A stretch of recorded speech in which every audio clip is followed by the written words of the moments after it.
Can you speak briefly about the unique opportunity you had in your rookie season and some mentors with some very great champions? There was Michael Jordan, there was Scottie Pippen, Charles Barkley, Hakeem Olajuwon. All of them were different. My first mentor was my dad, my stepdad. Both of those guys, what to do and what not to do. I think sometimes mentors are people you don't even speak to. You just watch, right? And a lot of times kids, this is science. This is not me making it up. Kids watch, they don't listen. So me, like I said on stage, my children are my teacher, right? Because if I see them doing something, they got it from surroundings that I placed them in or something I did, because I believe in you are the world you make.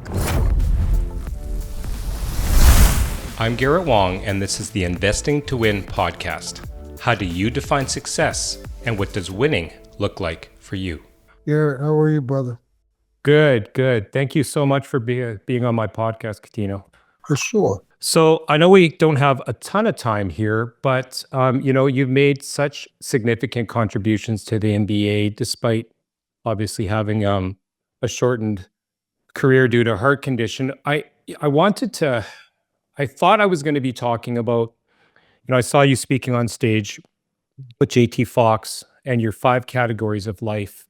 But in doing some more research, I'm a really big proponent of mentors. Obviously, JT's a mentor of mine.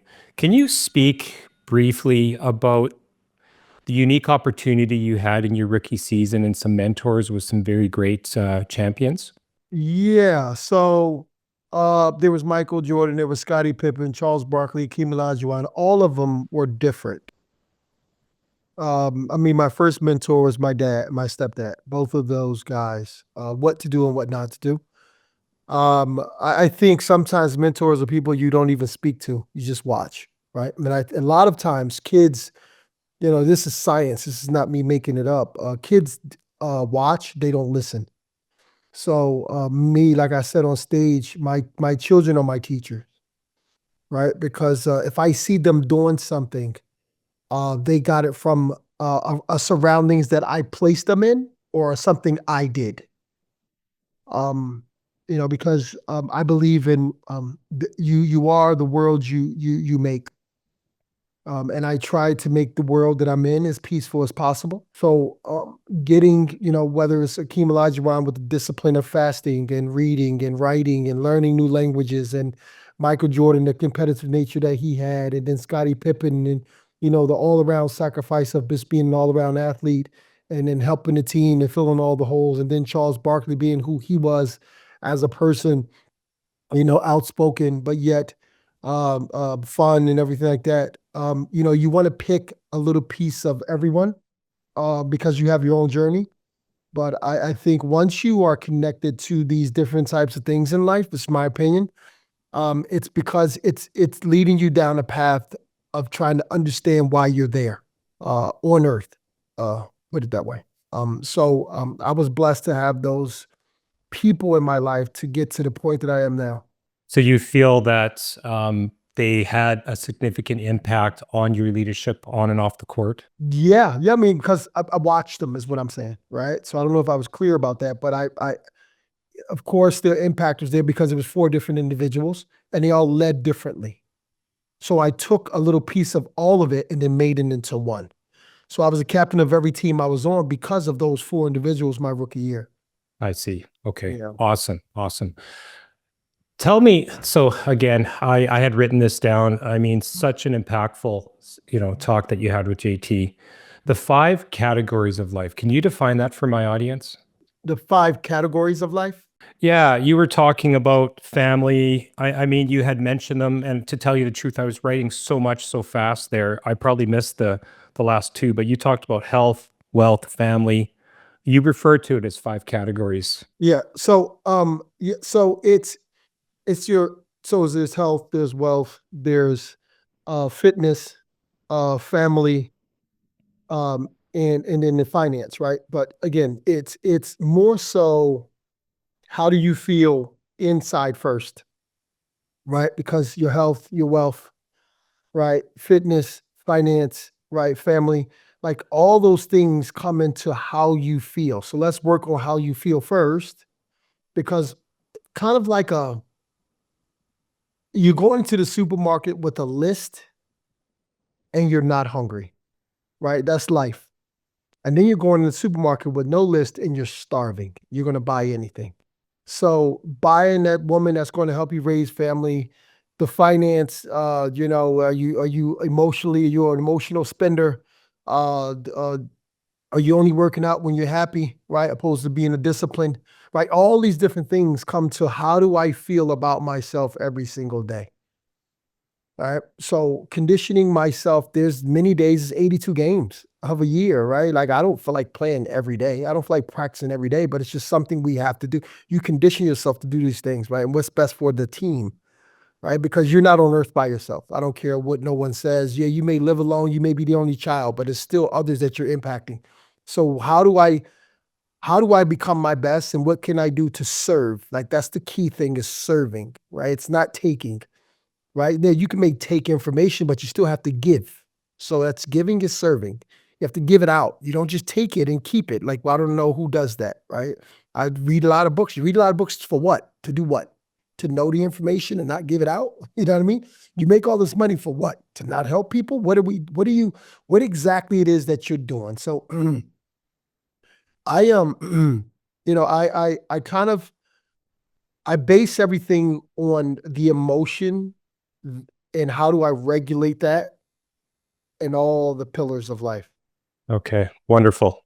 My next subject, if we could transition slightly, is on the topic of branding.